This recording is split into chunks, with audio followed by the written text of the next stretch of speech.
The cover for the rapid water level control needs a stiffening rib for strength and an inset for a warning decal.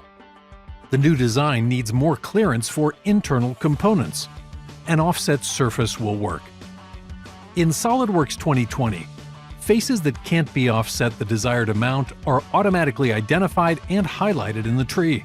You can view and remove the failing faces to build the remaining geometry all at once.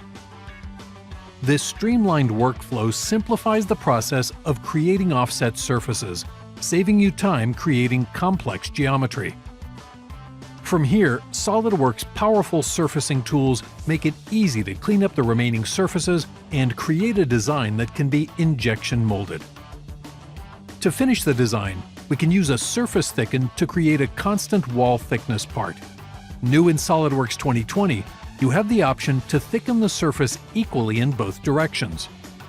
More options to simplify part modeling. Our finished design looks great, meets our design requirements, and is ready to be manufactured.